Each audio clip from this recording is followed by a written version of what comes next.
Your father's having a good week because of all of this VP talk, as well as what he's doing. Your father, along with you and your family members, several VP contenders yesterday. You had meetings. Where do things stand?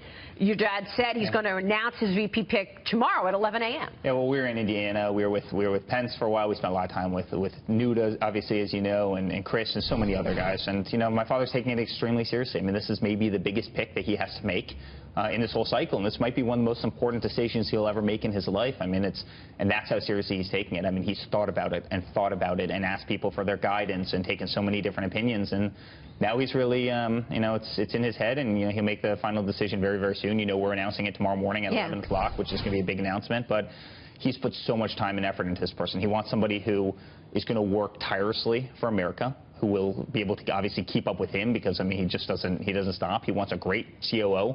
He wants a person who, you know, has an unbelievable track record.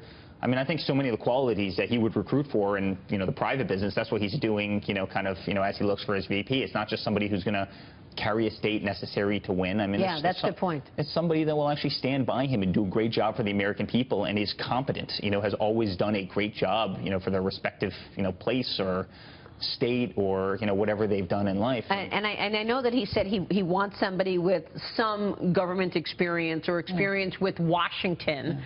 Anything else that's real important to you and to Donald in terms of what that person is? My father's running, and I say this all the time, and I've said this to you, but my father's running to fix the problems that politicians created. You know, so he's the ultimate outsider. At the same time, you need to know your way around Washington, D.C., right? I mean, it's a complicated place, and I think having somebody with a little institutional knowledge is probably, you know, a very good thing. It's a little bit of a yin and a yang, and so I think as he pulls this way, it's good to have somebody that might pull a little bit this way, and, you know, you meet in the middle somewhere. But, you know, he's going to find an immensely capable person, and, you know, I mean, the finalists that we have right now are all fantastic. It's I mean, a very strong really list. Strong people. It's a very strong list. So we got the partial list of the speakers at the convention next week.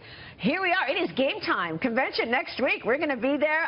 What's success from your standpoint from the convention? What will be a successful convention for Donald Trump? I think it looks very different than a lot of other conventions, which have been a little bit stale, maybe a little bit boring. I mean, my father has so many people from the private sector. I'd say probably, you know, I'm guessing at the number, but I'd say, you know, 40% of people are probably private sector people, you know, speakers, and really some amazing speakers.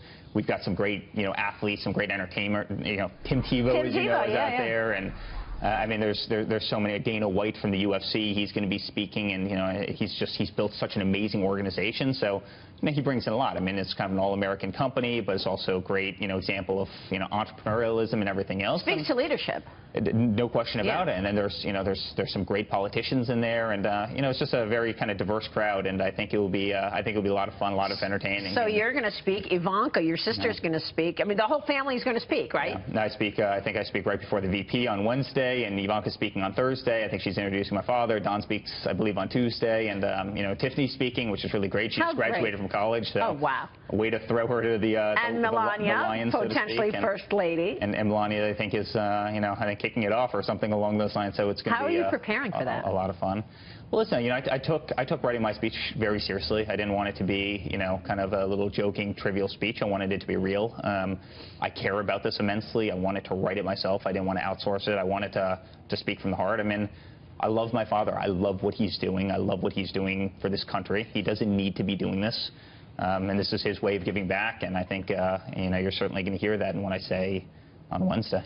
So once the convention is over, then you've got 2 months of real just campaigning, right? Yeah. That's the ticket, your father and his VP. Navigate the next couple of months for us going into the election. Yeah, I think it's going to be wild. I think it's going to be crazy. And I think come October, it's going to be, you know, riding a roller coaster. And listen, is he going to talk more about policy or more about leadership, or what? How much of the convention speeches will be focused on his policy? Yeah, I think a lot. And I think a lot of it will also be focused on leadership. I mean, I think if there's one thing we're lacking in this country right now, it's leadership. I mean, the world's a disaster. You see what's happening on the streets all across this country. You see the racial divide.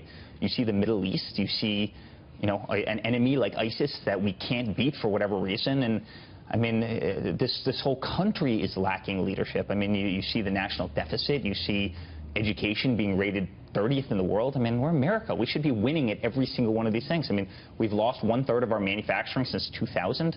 you know, we have a big leadership problem in this country, and he'll certainly be speaking about policy, but I think this country wants somebody who's tough and will actually get something done as opposed to kind of the nonsense we see every day. So from your standpoint, success means more money raising, polls showing Donald in the lead.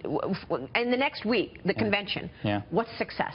Yeah, listen, I think having a great convention and having a lot of excitement, I think the VP, you know, I think the pick is going to really impress a lot of people. I think, you know, it's going to be a very, very solid person, as I mentioned. And then right after that, believe me, we hit the trail, and all of us hit the trail, and we will work tirelessly for the next, you know, roughly 3 months until, you know, November. 3 or 4 months, I think it's what, 120, I calculated, you know, 126 days or right, something right, like that. But who's counting, you know, so exactly. I think we're going to sleep very little during that period of time, but we're going to work incredibly hard because we just believe in making America great again. I mean, as trivial as that might sound, we believe in making this country great again. It certainly is resonating with the people. Eric, good to see you. And great being